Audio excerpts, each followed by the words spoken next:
Well, President Cyril Ramaphosa has cut the red tape for independent power producers, allowing them to generate up to 100 megawatts of electricity without a license. It's as South Africa struggles to keep the lights on, which ultimately prevents us from growing the economy, or at least at a much faster pace.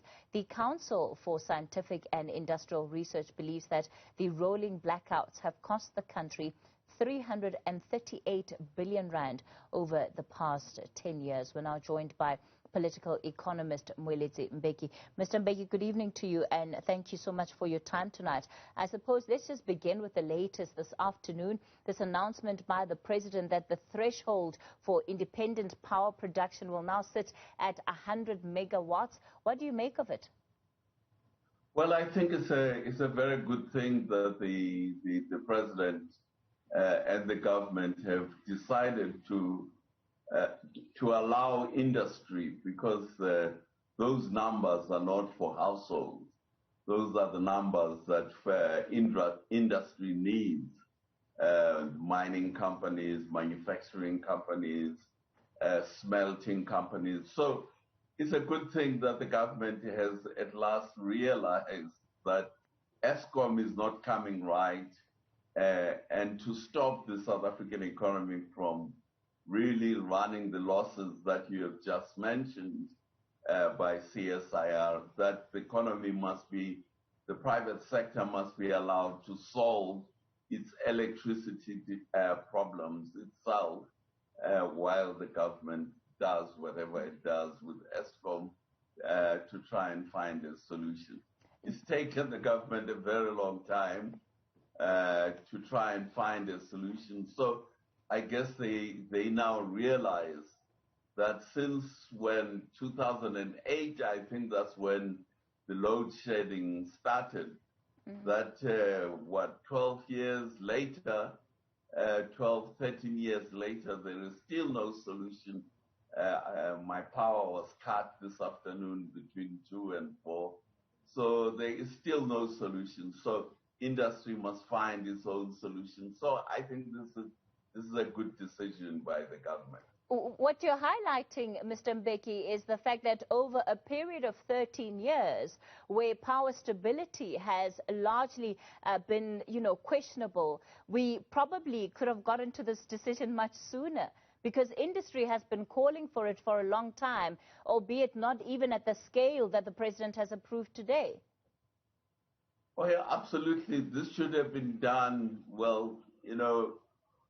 12 years ago, or at least 10 years ago, when the government realized that the new power stations that it was building were not going to come on stream when they thought they would come on stream.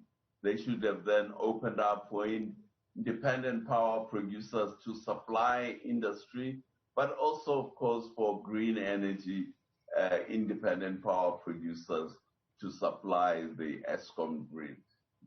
So this should have been done a while ago.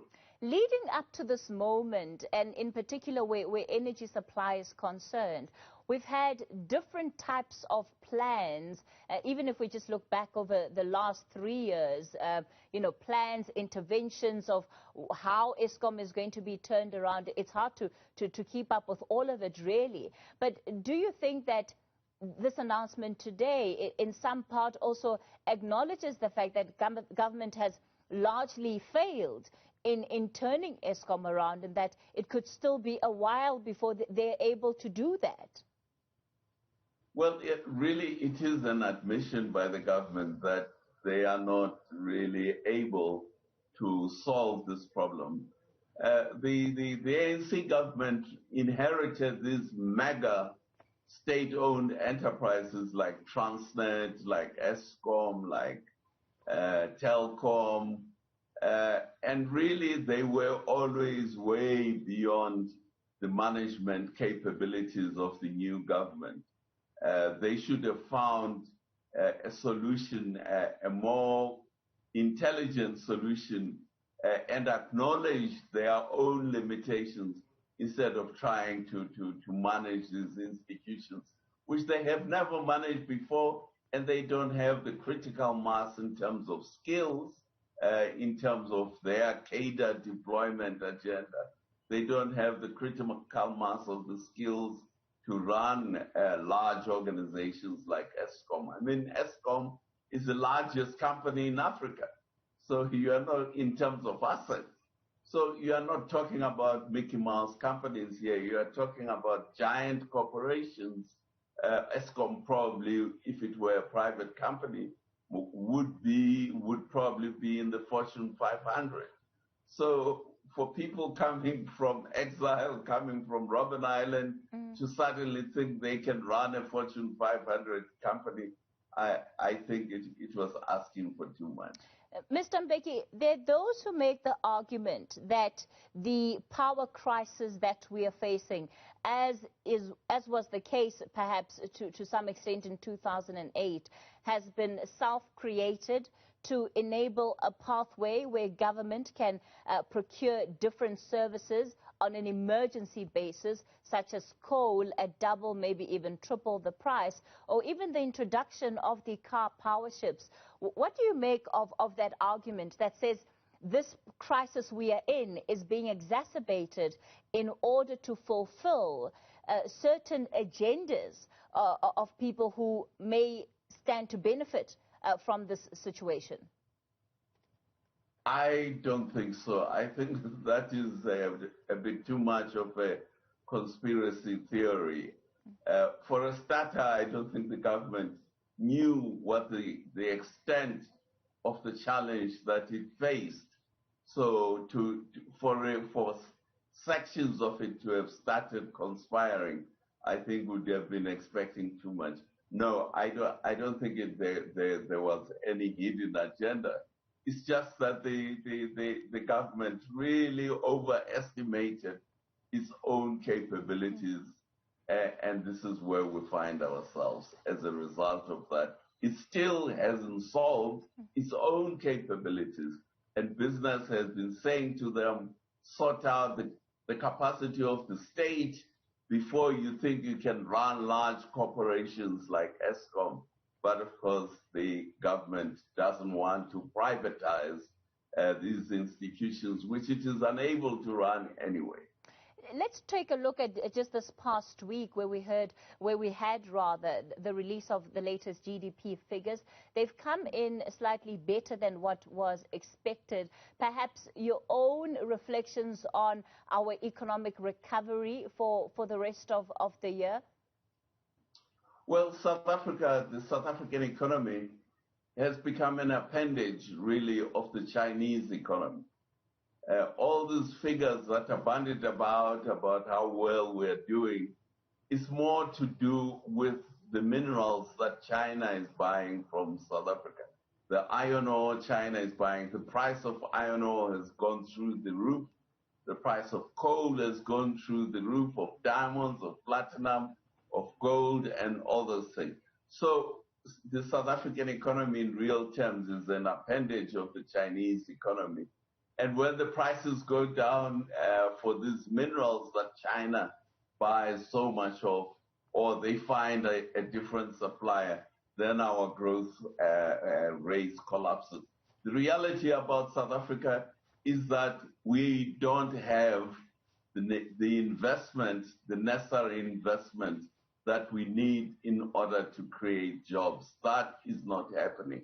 Instead, we are investing in the public sector, we are investing in consumption, and those are really the problems that we are faced with.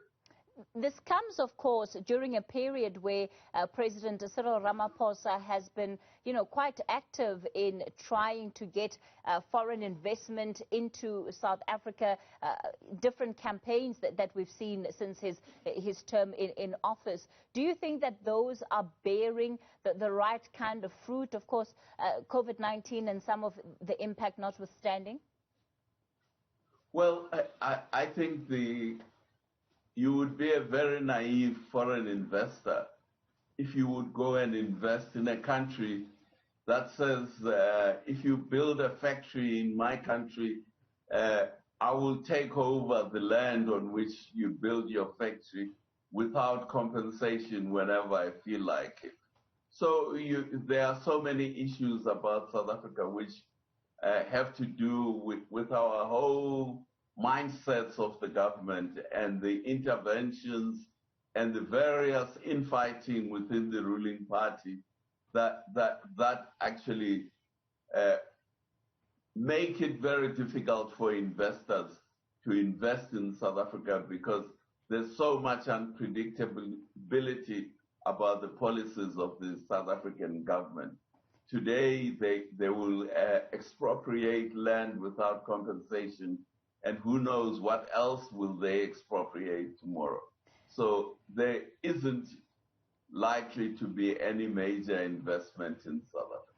Mr. Mbeki, I'm going to take certain liberties here and just draw on your overall sentiment in this interview, reflecting on different facets of the state. It doesn't sound like you have confidence in our government to actually pull us out of the current crisis that we are in.